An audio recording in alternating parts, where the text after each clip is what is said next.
Que Dieu vous bénisse, je vous invite à prendre place. C'est pour moi un privilège et un honneur de prendre la parole dans la maison de Dieu. Merci Pasteur Jean de m'inviter. Habituellement, on invite les gens d'autres jours de l'année, pas le 25 décembre. C'est la journée où le pasteur veut prendre la parole pour parler à son peuple. Mais nous voulons vraiment bénir le Seigneur pour cette occasion-là. Et la parole de Dieu nous dit, là où 2 ou 3 sont assemblés, je suis au milieu d'eux. Et ce qui compte, ce n'est pas vraiment le nombre, c'est le je suis. Le je suis qui était avec Moïse au buisson ardent. Le je suis qui était avec eux dans le désert comme la manne. Le je suis qui était avec eux au rocher d'Horeb et qui a fait couler l'eau. Le je suis qui était avec eux devant les murailles de Jéricho. Le je suis qui dit je suis le pain de vie. Le je suis qui dit je suis le chemin, la vérité et la vie et nul ne vient au Père que par moi. Le je suis qui est avec nous éternellement. Quand nous disons, quand il dit je suis au milieu d'eux, il ne dit pas simplement je suis ordinaire comme tout le monde, il dit je suis extraordinaire parce qu'il est celui qui est, celui qui était et celui qui sera. Quelqu'un dit amen ce matin. Alors, nous allons sauter la partie des présentations de mon épouse. Je vais juste l'inviter à venir devant et puis faire la lecture. On est habitué de la maison, on va gagner du temps. Alléluia. Quand je fais des longues lectures, je l'invite à lire parce qu'elle a une belle voix. Il n'y a pas que les pieds qui sont beaux. Si vous n'avez pas eu la révélation, moi j'ai eu la révélation. Alléluia. Merci Seigneur.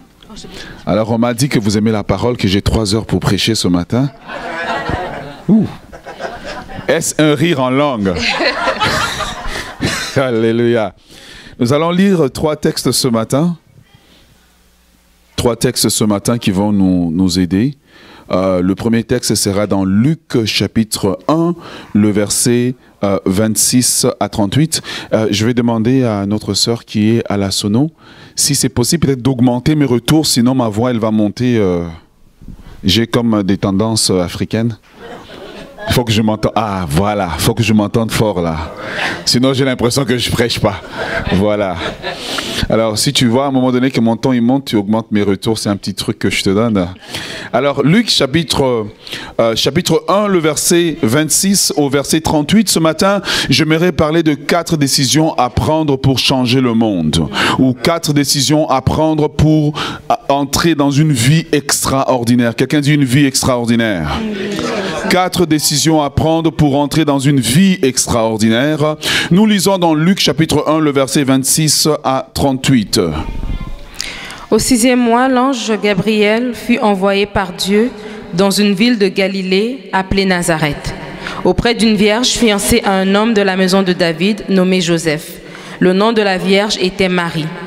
L'ange entra chez elle et dit: « Je te salue, toi à qui une grâce a été faite, le Seigneur est avec toi. » Troublée par cette parole, Marie se demandait de ce que pouvait signifier une telle salutation.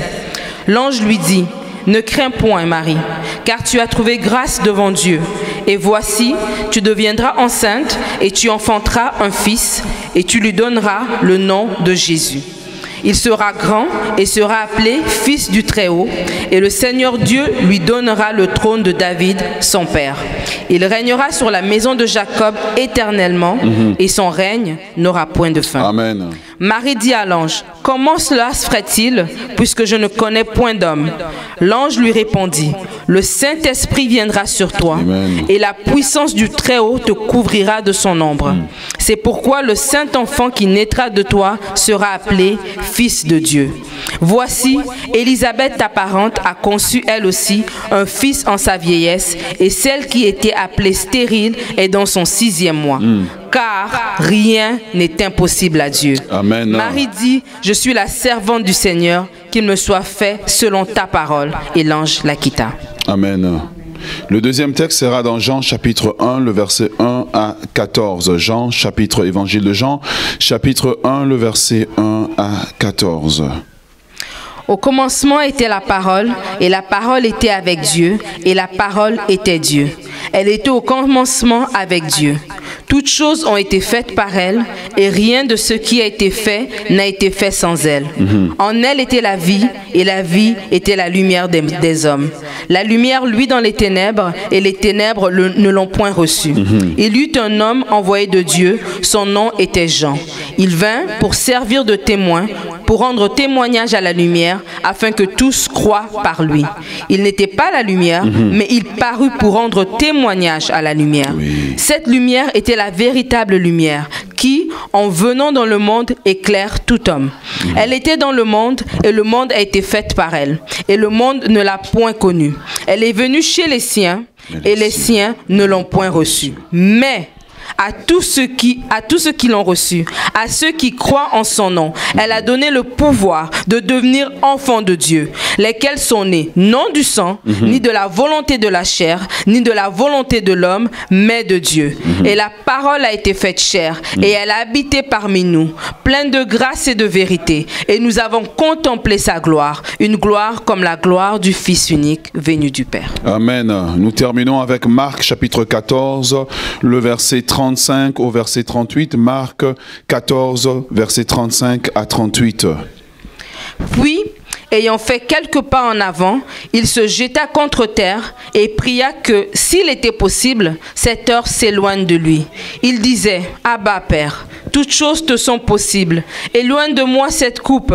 Toutefois, non pas ce que je veux, mais ce que tu veux. » Et il vint vers les disciples qu'il trouva endormis. Et il dit à Pierre, « Simon, tu dors? Tu n'as pas pu veiller 1 heure? Veillez et priez afin que vous ne tombiez pas en tentation. L'esprit est bien disposé, mais la chair est faible. » Amen. Est-ce qu'on peut acclamer la parole du Seigneur? Merci à mon épouse Nadine. Merci. 4 décisions que nous pouvons observer autour de cet événement de la nativité. Je n'aime pas tellement le mot Noël, je préfère parler de la nativité. Comme ça, on reste dans un contexte biblique. 4 décisions que cet événement nous invite à prendre, qui peuvent nous faire rentrer dans l'extraordinaire divin, et qui peuvent nous amener aussi à transformer notre monde, car le monde dans lequel nous vivons a besoin de transformation. Mais avant d'aller plus loin, laissez-moi vous raconter une petite mésaventure qui m'est arrivée dernièrement. Je partais à Boston et ma fille a quand même 14 ans, alors j'ai décidé que ça va être la petite randonnée de papa et sa fille. Et ainsi, nous avons décidé de partir et d'aller aux États-Unis pour assister à la conférence. On a pris la voiture et j'avais donc activé mon GPS du cellulaire et nous avons traversé la frontière américaine. Et dès que nous sommes arrivés de l'autre côté, pour une raison que je ne peux pas expliquer, le GPS a perdu le signal. Et je ne savais pas dans quelle direction aller. Je voyais la 89, mais je ne savais pas dans quelle direction aller. Et j'étais, comme on dit en bon québécois, pogné avec ma fille aux États-Unis.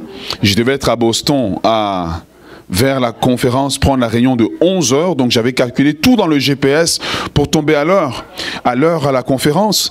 Et en chemin, je suis rentré dans une petite ville après la frontière. J'ai dit, j'espère trouver quelqu'un, mais sans être méchant. En même temps, tu es aux États-Unis et tu as une belle couleur de peau et tu n'as pas vraiment envie de descendre de ta voiture. Donc, je vois un camionneur, je descends ma vitre tout un peu et je lui demande, écoute, je m'en vais à Boston, c'est dans quelle direction? Et donc, le conducteur de la voiture, du camion me dit, suivez-moi parce que j'y vais aussi. Et donc, j'étais content. Je me suis dit, merci Seigneur. Et tu m'envoies quelqu'un. Donc j'ai pris la décision de le suivre. Et là, nous avons commencé à rouler. Et nous avons roulé. Et nous avons roulé. Puis finalement, il s'arrête à un moment donné. Il me dit, ok, continuez tout droit, vous allez y arriver. Sauf que quand j'ai continué tout droit, en suivant les panneaux qu'il m'a dit, je me suis rendu compte que les panneaux me ramenaient là où j'étais. J'avais pris une décision qui a affecté le temps que j'avais prévu pour arriver à la conférence. Et finalement, on s'est tellement perdu que, au lieu d'aller vers le Massachusetts, on s'est retrouvé au Vermont. Et du Vermont, il a fallu faire des acrobaties pour se retrouver. Au lieu d'arriver à 11 h, on est arrivé à 15 h. En fait, dans la vie, il y a 3 types de décisions. Il y a des décisions que j'appelle des décisions neutres. Les décisions neutres, ce sont des décisions simples. Exemple, cette décision que j'ai prise était une décision qui, selon moi, m'a quand même affecté. Parce que je suis arrivé fatigué, ça a gâché toute ma journée. Mais le premier type de décision, ce sont des décisions neutres. Ça veut dire quoi? C'est des décisions de, bon, qu'est-ce que je porte comme habit? Pour toi, tu as l'impression que c'est la fin du monde, mais c'est une décision neutre. Ça n'affecte pas ton avenir. À moins que, bon, tu cherches à te marier, et puis bon. Une décision neutre. Quelle coiffure je vais avoir? Décision neutre. Quelle voiture je vais conduire? C'est une décision neutre. Il y a un deuxième type de décision que j'appelle les décisions mineures. Comme je parlais avec notre secrétaire à la Citadelle, Sylvie, c'est une décision. Exemple, c'est où est-ce que je vais aller en vacances? C'est une décision mineure. Une décision mineure. Quel genre de sport je vais aller faire? Quel genre d'activité je vais aller faire? C'est une décision mineure. Etc., etc. Je pense que vous voyez l'image. Pour vous expliquer que la vie est faite d'ensemble de décisions. Nous sommes la somme des décisions que nous prenons. La troisième catégorie de décisions, c'est les décisions majeures. Les décisions majeures, ce sont les décisions qui gouvernent nos vies. Ce sont les décisions qui déterminent la destinée. Ce sont les décisions qui déterminent la destinée d'une personne, la destinée d'une église, la destinée d'une nation. Et là, je sais que vous êtes en train de dire, mais où est-ce qu'il s'en va avec tout ça? Suivez-moi. Les décisions majeures, ce sont les décisions comme le mariage. Qui vous mariez détermine vos joies et vos peines. Il n'y a pas d'amen, hein? Si vous êtes assis à côté de votre femme, dites amen. Amen. Qui vous mariez détermine qui vous allez devenir. Donc ce sont des décisions majeures. Même si un jour vous avez décidé de divorcer, ça vous affecte quand même. C'est une décision. Et en de surcroît, un divorce est une décision majeure. À ne pas prendre à la légère. Jacob s'est marié à la légère et il s'est rendu compte qu'il avait un autre 7 ans à travailler. Parce qu'il a pris une décision à la légère. Il ne s'est pas renseigné sur la culture de la place. Et il s'est retrouvé avec 2 femmes, malgré lui. Quelqu'un dans son cœur ce matin dit amen, mais au nom de Jésus, nous prenons autorité. Décision majeure, les études que vous allez faire. Décision majeure, l'hypothèque que vous signez. Les contrats que vous signez. Donc il y a dans nos vies en fait des décisions que nous prenons qui n'affectent pas nos vies et il y a des décisions que nous prenons qui affectent notre vie et non seulement affectent notre vie mais affectent aussi la vie des gens autour de nous. Et chez nous, je ne sais pas chez vous mes frères québécois, mais chez nous on dit que quand tu te maries pas que pour toi, tu te maries aussi pour les autres parce que les autres doivent vivre avec ton choix. Donc si tu maries un fatigant, ben on a un fatigant dans la famille et on doit vivre avec la conséquence de ton choix. La grâce que tu as, c'est que tu vis avec 24 heures sur 24, nous on ne le voit que de temps en temps. Est-ce que vous êtes avec moi? Eh bien mes frères et sœurs, célébrer Noël, c'est célébrer aussi une décision majeure que Dieu a prise. La Bible nous dit dans Jean 3,16 que Dieu a tant aimé le monde qu'il a donné son Fils. C'était une décision majeure que Dieu a prise pour nous faire rentrer, nous, humains, pécheurs, indignes de sa grâce, dans une vie extraordinaire, telle que nous l'avons lu dans Jean chapitre 1, le verset 12, que à ceux qui l'ont reçu, à ceux qui croient, elle a donné le pouvoir ou la capacité ou le privilège de devenir enfants de Dieu. Et Paul dira que nous sommes enfants de Dieu par adoption en Jésus-Christ. Une simple décision de Dieu nous fait rentrer dans une vie extraordinaire. La Bible nous dit encore une fois que non seulement nous sommes devenus enfants de Dieu, mais nous sommes devenus héritiers de Dieu et co-héritiers de Christ. Les acquis de la décision de Dieu. En fait, célébrer Noël, c'est célébrer la décision de Dieu.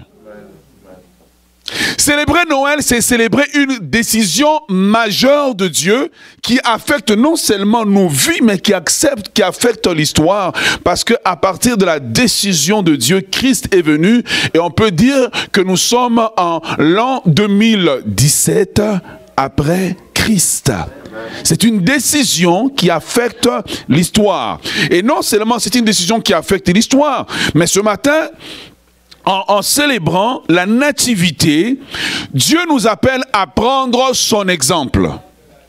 Et à prendre ce matin 4 décisions qui vont à notre tour affecter notre quotidien et affecter notre communauté et affecter notre église et affecter notre société. Est-ce que vous êtes avec moi ce matin? Est-ce que vous êtes avec moi ce matin? Nous ne pouvons pas célébrer la nativité sans prendre l'exemple d'un Dieu saint, l'exemple d'un Dieu bon, l'exemple d'un Dieu extraordinaire et appliquer cet exemple dans notre vie quotidienne. Célébrer la nativité nous engage, nous, frères et sœurs, à prendre la décision de prendre des décisions dans nos vies qui vont affecter notre quotidien. Est-ce que vous êtes avec moi ce matin? Frères et sœurs dans le Seigneur, il y a des décisions que nous devons prendre comme Dieu ce matin, les décisions majeures. La première décision que nous devons prendre, c'est la décision de Marie. Quelle est cette décision? L'ange apparaît à Marie, Marie qui s'est gardée toute sa vie. Et peut-être qu'aujourd'hui, on a l'impression que, c'était simple. Marie est d'une culture juive dans laquelle on ne connaît pas un homme avant de se marier. Elle est d'une culture où on ne connaît pas, on n'accouche pas avant de se marier. J'imagine l'ange qui apparaît à Marie et qui lui dit, Dieu a une décision majeure qu'il a prise au ciel. Et pour que cette décision s'applique sur la terre, il a besoin de la collaboration de ton ventre. En d'autres termes, il y a une dérogation qui a été prise sur toi. Et Marie doit prendre une décision majeure. Est-ce que vous êtes avec moi? Marie doit prendre une décision majeure qui va d'abord affecter sa vie, affecter sa réputation, affecter la réputation de sa famille, affecter la réputation du village. Parce que si elle dit oui, elle doit aller annoncer, prendre le risque d'annoncer à son fiancé. Imagine, toi, tu as une fiancée qui vient te dire, je suis enceinte, mais c'est Dieu qui en est le père.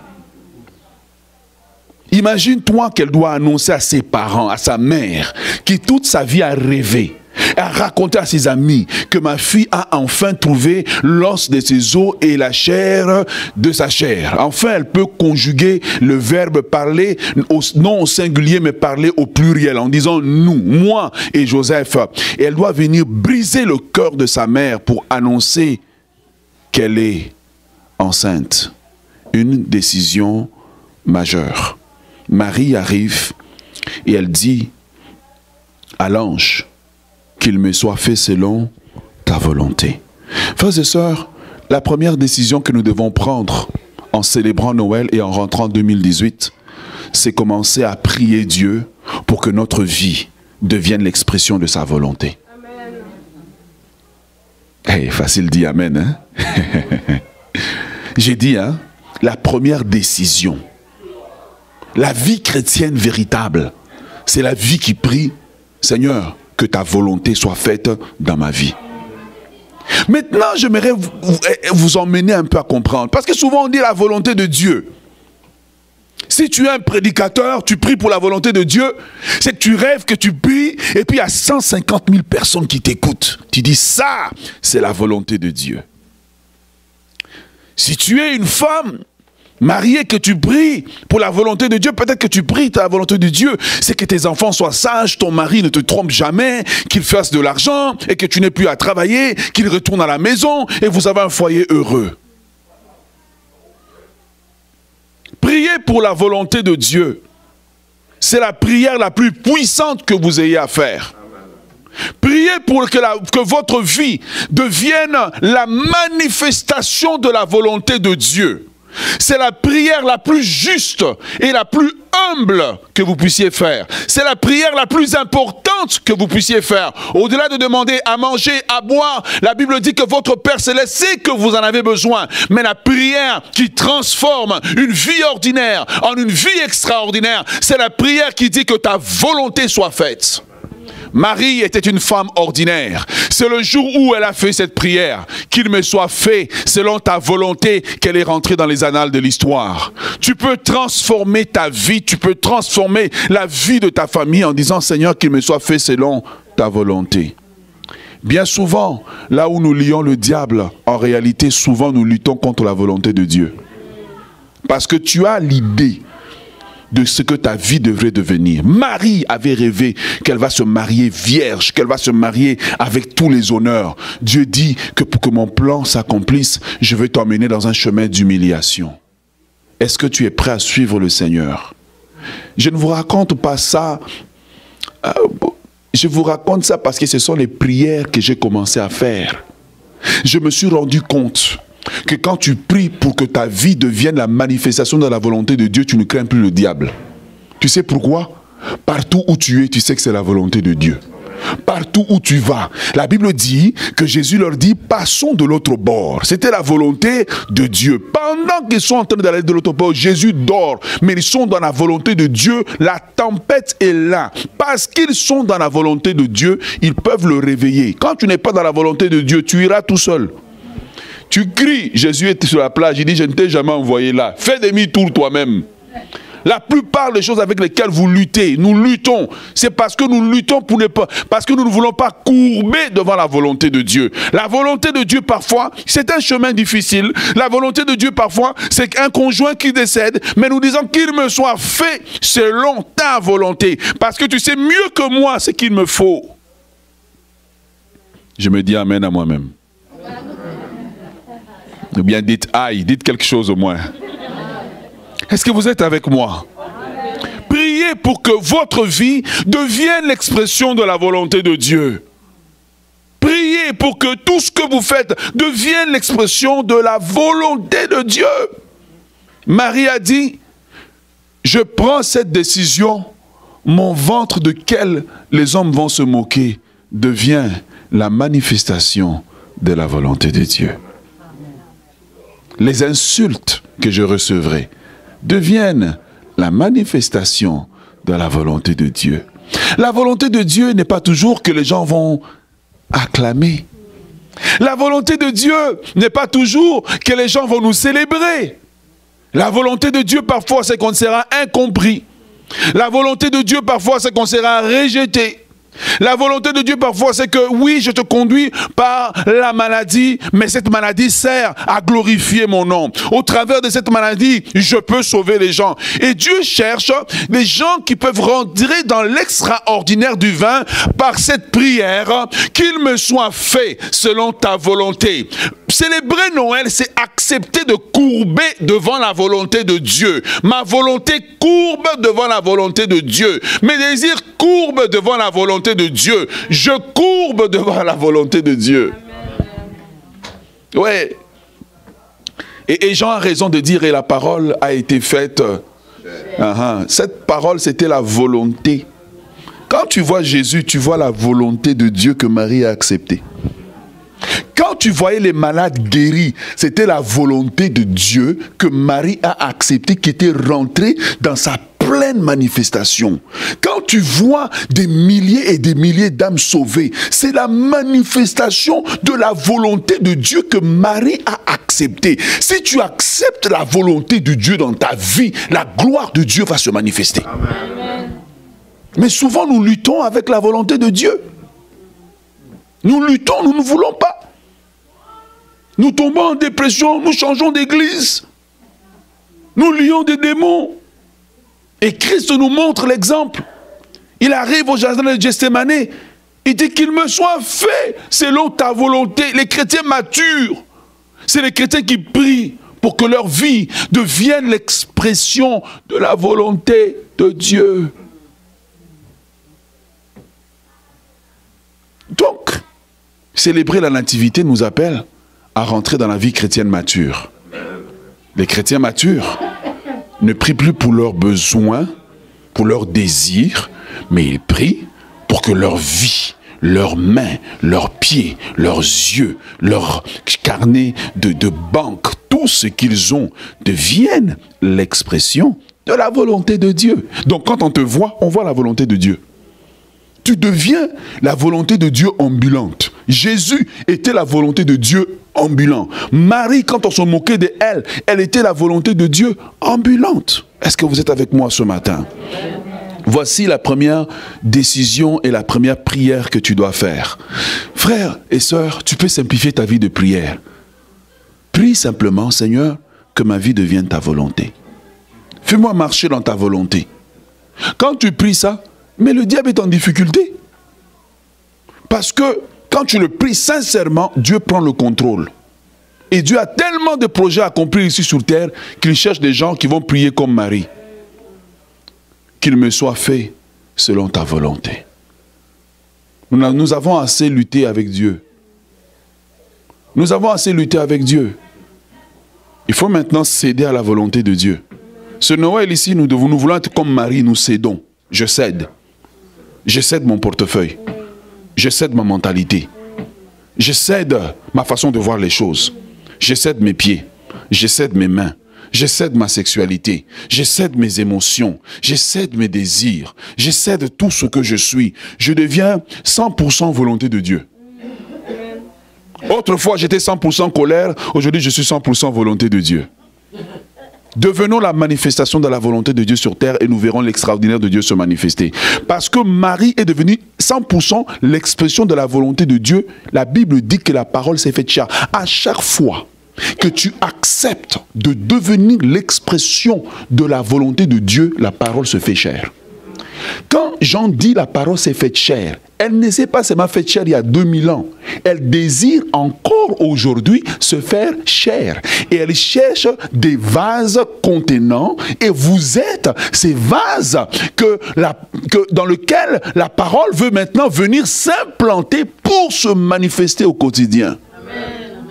Est-ce que vous êtes avec moi? Est-ce que vous êtes avec moi? Frères et sœurs dans le Seigneur, c'est ce que Dieu veut de nous. Célébrer Noël, ce n'est pas simplement taper des mains.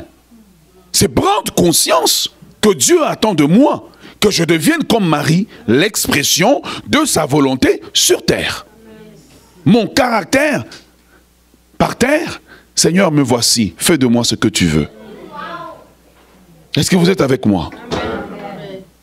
La plupart des luttes que nous avons, ce sont nos convoitises. Je convoite tel ministère dans l'église, alors que Dieu dit ma volonté, c'est que tu balayes.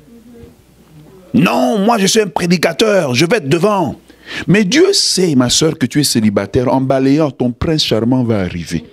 Si tu acceptais seulement sa volonté, tu serais au bon endroit, au bon moment. Voilà.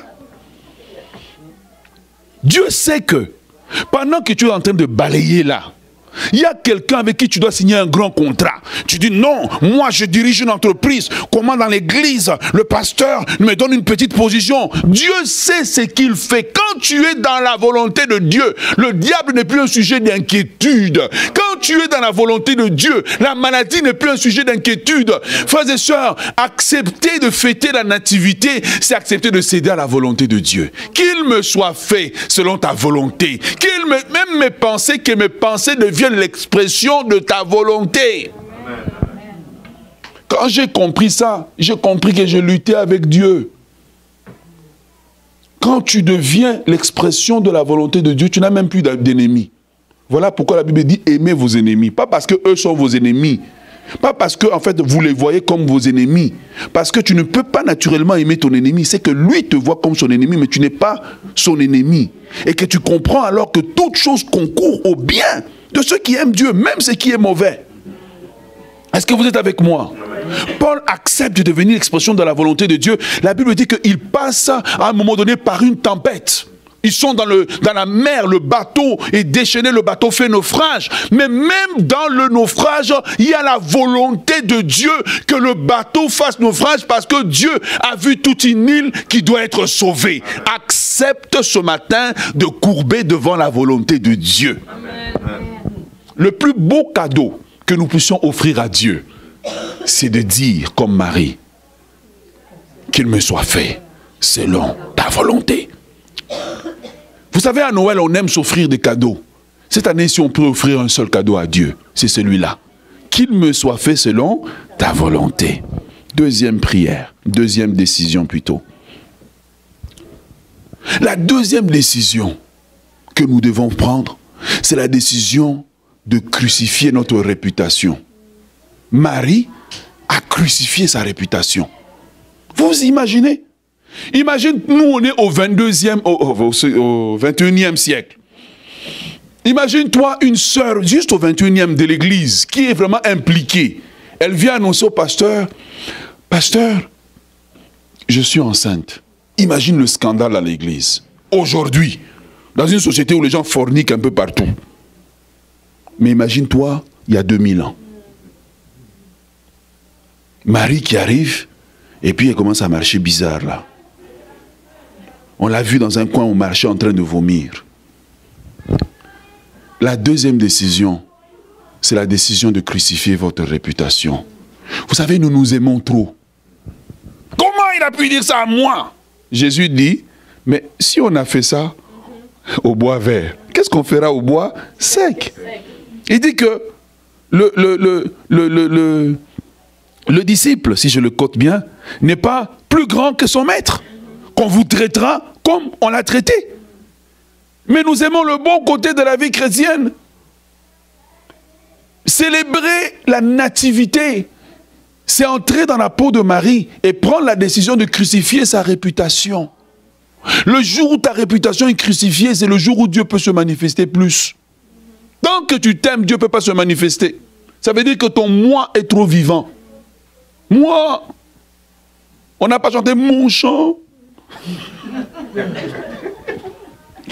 On ne m'a pas salué moi. Donc tu es devenu Dieu quoi. Tu règnes sur le trône de ta propre vie. Voilà pourquoi tout va mal. Mais si tu acceptes pour la nativité de faire comme les mages, de descendre de ton trône, tu rentreras dans une vie extraordinaire. La vie extraordinaire de Dieu est à notre portée. Mais elle est disponible pour ceux qui acceptent de crucifier leur réputation, de crucifier leur personne. Comme Paul dit dans Galates, il dit, j'ai été crucifié avec... Il dit, Galates 2:20, j'ai été crucifié avec Christ. Si je vis, ce n'est plus moi qui vis, mais c'est Christ qui vit en moi. Le plus grand problème de la vie chrétienne, c'est d'accepter la crucifixion. Et Dieu veut te crucifier. Et Dieu passera avec toi toute ta vie, tentant de créer des opportunités pour te crucifier. De la même façon que Judas cherchait des opportunités, plutôt les pharisiens cherchaient des opportunités pour crucifier Jésus, mais ils ne savaient pas qu'ils exécutaient la volonté et le plan de Dieu. Le plan de Dieu, c'est de te crucifier. Quelqu'un dit amen. Dieu a un seul plan dans ta vie, c'est de te crucifier. Parce qu'il sait que si tu es crucifié, il y a une gloire extraordinaire qui va se manifester au travers de ta crucifixion. Les chrétiens qui n'ont pas été crucifiés manquent l'extraordinaire divin. Nous devons être crucifiés. Célébrer la nativité, c'est comprendre que non seulement Marie a crucifié sa réputation, mais l'enfant qui est né n'est pas né simplement pour naître, mais il est né destiné comme un agneau de Dieu Dieu, prédestiné depuis l'éternité pour être crucifié. Comme il a été crucifié, nous devons nous aussi accepter d'aller avec lui jusqu'à la croix pour que nos réputations soient crucifiées. Quelqu'un dit Amen. Amen. Dis à ton voisin joyeux Noël. Ouais, elle a crucifié sa réputation. Elle a accepté d'être injuriée pour que la volonté de Dieu se manifeste. Elle a accepté d'être piétinée pour que la volonté de Dieu se manifeste. Elle est sortie de sa zone de confort pour que la volonté de Dieu se manifeste. Et toi, tu sortiras quand de ta zone de confort? Toi, tu accepteras quand d'être humilié? Toi, tu accepteras quand d'être abaissé? Voyez-vous notre problème? On aime bénéficier de la grâce de Dieu dans notre zone de confort. Je suis venu te dire dans ce jour de nativité, il y a une vie extraordinaire qui existe. Parce que tu n'as pas été crucifié, tu manques l'extraordinaire divin. Est-ce que vous êtes avec moi? Rentrer dans l'extraordinaire divin, c'est dire avec Paul, j'ai été crucifié. Tu dois avoir un passé, un jour où tu as été crucifié. Est-ce que vous êtes avec moi? Frères et sœurs dans le Seigneur, célébrer la nativité, ce n'est pas quelque chose de léger où on chante seulement salut, blanche étoile, au plus haut du ciel. Mais c'est prendre conscience d'une décision qui a affecté. C'est prendre conscience d'une personne qui a accepté que je perds ma réputation pour Dieu. Je perds ma réputation pour Dieu. Et c'est ça que Dieu attend de nous en ce jour de nativité. Tant que vous vivrez pour vous, vous serez perdant. Mais si vous acceptez de mourir avec lui, vous vivrez dans une gloire éternelle. Amen. Jésus dit, si quelqu'un garde sa vie, il la perdra. Combien d'argent tu as perdu parce que tu as voulu le garder? Combien d'amis tu as perdu parce que tu as voulu garder? Si tu acceptes de tout perdre à cause de Christ, tu vivras une vie extraordinaire. Amen. La vie extraordinaire est à la portée de chaque enfant de Dieu. Rentrons cette année-ci dans une vie extraordinaire. Et cette vie, numéro 1, je prie que ma vie soit l'expression de la volonté de Dieu. Pure volonté de Dieu. Quand vous voyez Jésus, vous voyez la décision de Marie. 2, c'est accepter d'être crucifié avec lui. Vous pensez que vous luttez contre le diable? Dieu m'a fait réaliser souvent c'est contre lui qu'on lutte.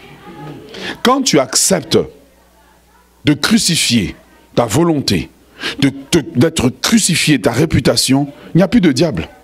Le diable devient un instrument. L'ennemi, tu n'as plus d'ennemi, il devient un marchepied. Tu fais de tes ennemis ton marchepied. Il n'y a plus d'ennemis. Il n'y a plus d'ennemis. Il n'y a plus d'ennemis. Il n'y a plus d'ennemis. Les ennemis deviennent un instrument parce que toute chose concourt au bien de ceux qui aiment Dieu. Donc même la tempête est une bénédiction. L'ennemi est une bénédiction. Ceux qui s'opposent sont une bénédiction car tu dresses une table en face de mes... Merci beaucoup. Acceptez. Ce matin, je suis venu vous amener mes méditations personnelles. Ce n'est pas un sermon, c'est une méditation, des méditations personnelles. Acceptez d'être crucifié. Acceptez, nous sommes trop vivants en nous-mêmes. Il m'a insulté comme ça. Et puis, tu es mort. Accepte. Le chemin de la maturité, c'est le chemin de la crucifixion. Amen. Le chemin de la gloire, c'est le chemin de la crucifixion. Et tant que tu n'as pas été crucifié, tu es dans le royaume, mais en fait tu es comme un mendiant, un sans-abri dans le royaume. L'extraordinaire de Dieu, il le donne à ceux qui acceptent le chemin de la crucifixion. Mais le chemin du calvaire est étroit et périlleux. C'est un chemin solitaire, difficile et ténébreux. Il y a des coups dans la vie chrétienne. Marie a pris des coups pour que la volonté de Dieu se manifeste. Nous devons entrer dans l'extraordinaire divin. Quelqu'un dit Amen. Amen. Numéro 3, troisième décision. Quelle est la première décision? La deuxième décision? La troisième maintenant. La troisième, Matthieu chapitre 8, verset 4. La troisième, c'est accepter de devenir humble comme un enfant. Accepter de devenir humble comme un enfant. Matthieu 18, 4, excuse-moi, 18, 4, je m'excuse. 18, 4, voici ce que Jésus leur dit. C'est pourquoi quiconque se rendra comme ce petit enfant sera le plus grand dans le royaume. On va juste regarder le texte un moment. Il n'a pas dit quiconque reçoit le don de devenir humble. Non, il se rend. Il prend la décision de se rendre. Est-ce que vous êtes avec moi? Pourquoi? Parce que quand tu prends cette décision, en fait, l'humilité est une décision. L'humilité n'est pas un don du Saint-Esprit. C'est une décision que je prends. Je prends la décision de devenir humble. Et c'est une décision. Marie, en acceptant ce que l'ange lui demandait, elle a pris la décision de devenir humble.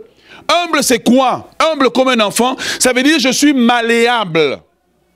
Je suis pliable. Je ne suis pas rigide. Je suis enseignable. Je prends la place que Dieu me donne. Je ne désire pas ce que Dieu ne veut pas pour moi. Je me laisse conduire par Dieu. Je ne résiste pas à Dieu. C'est ça un enfant. Si on prend un enfant là, vous allez voir que l'enfant, quand il arrive, si on lui dit « assieds-toi là », il s'assied. Il nous commence par dire « mais pourquoi ?» Mais je ne comprends pas. Si on lui dit « chante », il chante. Si on lui dit « mange », il mange. Si on lui dit « porte ton manteau », il porte son manteau. Ce sont ces gens que Dieu cherche. Ces gens qui sont comme Marie, humbles comme des enfants. 2, humble comme un enfant, ça veut dire qu'il ne tient pas compte de sa réputation. Un enfant n'a pas une fierté personnelle. Un enfant, il est juste un enfant. Je ne sais pas, moi, comme Dieu m'a béni avec des enfants extraordinaires. Si aujourd'hui, on dit qu'on mange ça, on mange ça, ils ne se plaignent pas. Si demain, il n'y a pas ça, on dit on mange autre chose, ils mangent ça. Est-ce que vous êtes avec moi? C'est ça que Marie a manifesté. Marie a manifesté l'humilité de l'enfant. L'humilité de l'enfant. Les gens que Dieu emmène dans une vie extraordinaire, ce n'est pas les gens qui ont leur propre opinion sur tout. Tu as l'opinion sur ce qu'on doit prêcher, tu as l'opinion sur ce qui doit se faire. C'est les gens qui s'humilient, les gens qui sont simples, qui sont enseignables, qui sont malléables. Marie était simple, enseignable, malléable entre les mains de Dieu. Et ça, c'est la décision que vous devez prendre. La décision, en fait, quand Jésus dit quiconque deviendra humble, ça veut dire que l'humilité est à la portée de tout le monde, mais c'est chacun qui doit faire la décision de rentrer sur le chemin de l'humilité. L'humilité n'est pas un don du Saint-Esprit. Et j'aimerais aller plus loin avec vous. L'humilité dont je parle ici, ce n'est pas l'humilité selon moi, c'est l'humilité selon Dieu. L'humilité selon la chair est une abomination devant Dieu. Car Romain dit que la chair ne peut pas plaire à Dieu. Mais c'est l'humilité par le chemin par lequel Dieu me conduit. Marie, quelle humilité d'accepter d'être injuriée et d'accepter la position que Dieu lui donne. Dieu lui dit, parmi toutes les vierges de Nazareth, toi tu seras connue comme celle qui a eu un enfant dont on ne connaîtra pas le père. Mais la décision que tu acceptes aujourd'hui sur ta vie aura un impact pour l'éternité. L'humilité. L'humilité. Et voyez-vous, on va penser que quelqu'un qui est humble dans l'église, c'est quelqu'un qui ne parle pas. Moi, je suis très méfiant des gens qui ne parlent pas parce qu'ils pensent beaucoup. Tu le vois, il est calme. Hein? Comme j'avais un enfant qui me parlait, l'enfant me dit, tu sais, pasteur, moi je suis dans l'église, je suis calme, Mais je sais qu'il porte quoi chaque semaine. Je peux te dire, lui a porté ça, ça, ça. Il y avait des dimanches qui... L'enfant ne parle pas, mais l'adolescente ne parlait pas, mais elle savait. Hein. Lui, ça fait 2 dimanches qu'il porte ça, ça, ça. Lui, ça fait... Non, lui est toujours en retard. Lui est toujours... Mais c'est l'humilité du cœur. Devenons malléables entre les mains de Dieu. Amen. Devenons enseignables entre les mains de Dieu. Devenons pliables entre les mains de Dieu. C'est quand nous acceptons de nous rendre nous-mêmes humbles, enseignables. Pas des chrétiens dans l'église qui ont ils sont comme des moutons avec des cornes. Et puis, ils cherchent toujours quelqu'un, un coup de tête. Non, humble. Mais la raison pour laquelle, en fait, tu vois beaucoup de chrétiens changer d'église en église, c'est un problème d'humilité. C'est un problème d'humilité. Vous savez pourquoi? Il n'a pas aimé un jour où on l'a remis à sa place. Donc il change d'église. Parce qu'il n'est pas humble. Parce que lui, il est Dieu. Il est important. Il n'a pas supporté qu'on ne lui accorde pas l'attention. C'est de l'orgueil. Quand tu veux être le centre de l'attention, c'est de l'orgueil. Parce que Dieu doit être le centre de l'attention, pas toi. Et c'est ça que Dieu attend de nous. De prendre la décision de nous rendre humbles. L'humilité est une décision. Souvent, on pense que quand je deviens humble, les gens vont se moquer de moi. Ils vont, mais Dieu ne t'oubliera pas. La Bible dit de Christ, il s'est humilié, juste en se rendant humble jusqu'à la mort de la croix. Bon, arrêtons-nous là. Quand tu lis dans la Bible, tu vas voir qu'on s'est moqué de lui, on l'a jeté des pierres, on l'a craché sur lui, etc. N'est-ce pas? Là, c'est la partie des hommes. Ok. Maintenant, regardons la partie de Dieu. C'est pourquoi, Dieu, quand les hommes ne peuvent pas t'élever quand tu es humble, Dieu va t'élever. Quand les hommes ne te remarquent pas quand tu es humble, Dieu va te remarquer. C'est pour cela que Dieu l'a souverainement élevé et lui a donné. Et ce que j'aime, c'est pas que Dieu l'a élevé, Dieu l'a souverainement. Donc Dieu l'a, quand on dit souverainement, ce n'est pas religieusement. Dieu l'a élevé par une voie légale, une voie qui ne peut pas se discuter, une voie qui ne peut pas changer. Dieu, pour élever Christ, n'a pas utilisé sa partie divine, mais a utilisé sa partie royale.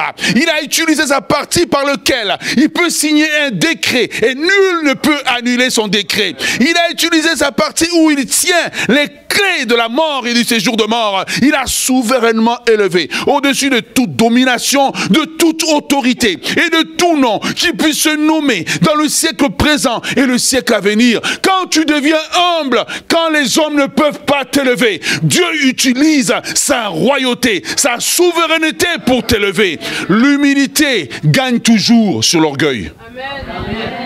L'humilité gagne toujours. L'orgueil peut gagner pour un temps, mais l'humilité gagne toujours. Devenons humble, comme Marie. Elle a accepté de perdre sa réputation. C'est l'humilité. Accepter de perdre sa réputation pour Dieu, c'est l'humilité. Accepter que tu es dans ta famille, puis on se moque de toi parce que tu es chrétien, et puis tu gardes ta paix.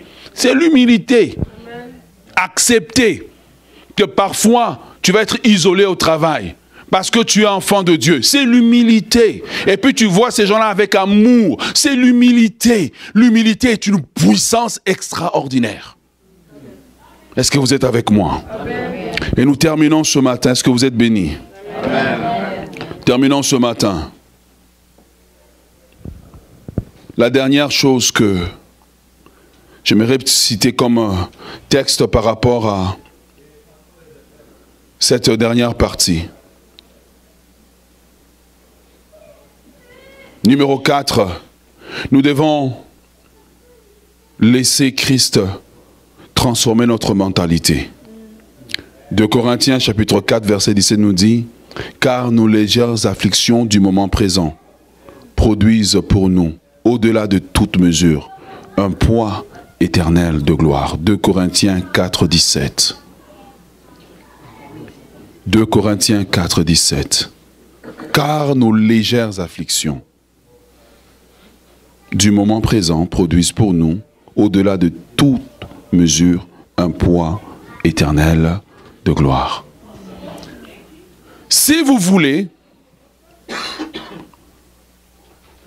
entrer dans l'extraordinaire divin, si vous voulez voir votre communauté, votre famille, votre église affectée, vous devez prendre la décision de laisser Christ transformer votre mentalité. Et vous devez apprendre à regarder les choses selon une perspective de l'éternité vers le présent. Voyez-vous, quand tu vis ta vie, si tu regardes la vie de Paul, Paul vivait à l'envers. Il vivait toujours de l'éternité vers le présent et non du présent vers l'éternité. Je vous l'explique. Voilà pourquoi il dit ceci. C'est parce qu'il regarde dans l'éternité, la gloire, qu'il peut accepter les souffrances présentes. Amen. Beaucoup de chrétiens sont faibles parce qu'ils vivent dans le présent et ils regardent l'éternité. Paul, les gens qui rentrent dans l'extraordinaire de Dieu, il demande à Dieu la grâce de voir dans l'éternité la gloire, et maintenant il retourne dans le présent, dit « Oh, c'est seulement quelqu'un qui s'en va, mais c'est pas grave. Oh, c'est seulement une maladie, mais c'est pas grave. » Pourquoi? Parce qu'ils ont vu la gloire. Quand tu lis Hébreu, tu vas le voir dans Hébreu, il dit que Moïse a vu la gloire. Parce qu'il a vu la gloire, il accepte maintenant l'opprobre. Il accepte de refuser les richesses de l'Égypte. Tant que notre mentalité sera une mentalité du siècle présent, nous allons aimer les plaisirs de la vie. Nous allons aimer la paresse de la vie. Nous allons aimer plus aller en vacances que de venir à l'église. Et le problème des chrétiens d'aujourd'hui, c'est des chrétiens mondains. Ouais. C'est des chrétiens mondains qui veulent un Dieu mondain. C'est quoi un Dieu mondain? C'est un Dieu qui est comme Papa Noël, qui va satisfaire tous mes besoins, même si j'étais un méchant enfant. Petit Papa Noël, j'étais gentil Papa Noël, donne-moi des bonbons. Et c'est ça, ils veulent un Dieu mondain. Ils veulent un Dieu qui va leur donner des bonbons, que l'église devienne comme un lieu de concert, que l'église devienne un lieu dans lequel c'est comme un party tout le temps. Ils veulent des messages qui les arrangent, pas des messages qui les transforment. Et dans l'éternité, ils seront des clochards dans le royaume de Dieu. Frères et sœurs dans le Seigneur, nous devons rentrer, nous devons demander à Dieu de transformer nos mentalités. Marie a accepté parce qu'elle a su que ce qu'elle portait aura un poids de gloire éternelle. Elle a vu, on lui a dit que l'enfant que tu vas porter, c'est parce que tu ne sais pas qu'est-ce que la souffrance que tu vis aujourd'hui aura comme poids de gloire que tu te plains. C'est parce que tu ne sais pas la récompense qui s'attache au service que tu fais dans la maison de Dieu, que tu le fais avec négligence. Mais si tu voyais dans l'éternité, si tu voyais la récompense que Dieu a préparée pour toi, tu accepterais beaucoup de choses que tu rejettes aujourd'hui. Tu servirais avec zèle, avec tremblement. L'église serait un endroit extraordinaire. L'église est ce qu'elle est parce que les chrétiens n'ont pas une vision de l'éternité. Ils vivent dans le siècle présent. Ils vivent aujourd'hui. Ils ne voient pas les couronnes que le Seigneur va leur remettre. Ils ne voient pas qu'un jour, le Seigneur leur dira, bon et fidèle serviteur, entre dans la maison de ton maître. Il y a des chrétiens que quand ils vont mourir, il y a des légions et des légions d'anges qui les attendent avec des acclamations. Ce sont ces chrétiens dont l'Épître aux Hébreux disent, nous tous qui sommes donc environnés d'une grande nuée de témoins, courons dans la course qui nous ont préparés. Quels sont ces grands nuées de témoins? Ce sont ces chrétiens qui sont passés par des temps difficiles comme toi, mais qui ont accepté de crucifier leur réputation. Ce sont ces chrétiens qui sont passés par des temps difficiles, mais dont la mentalité était une mentalité du royaume, qui regardait l'éternité au lieu de regarder le présent. Alors j'aimerais vous dire, levez les yeux, au-delà de ce que vous vivez. Levez les yeux au-delà de ce que vous traversez. Levez les yeux au-delà de la souffrance. Levez les yeux au-delà des rejets. Levez les yeux au-delà des humiliations. Levez les yeux au-delà des blessures. Levez les yeux au-delà de tous ceux qui vous insultent, de tous ceux qui vous maltraitent. Levez les yeux et voyez la gloire de Dieu qui va apparaître bientôt. Car les souffrances présentes ne peuvent pas se comparer au corps nouveau que nous allons revêtir. Les souffrances présentes ne peuvent pas se comparer à la gloire de la nouvelle Jérusalem qui viendra. Et la Bible dit dans l'Apocalypse, l'Esprit dit, l'Église dit, Maranatha, viens, Seigneur, viens. Ce sont ces gens qui soupirent après le retour du Seigneur qui peuvent accepter les souffrances temporaires. Détacher les yeux de la terre, revêtir la mentalité du royaume.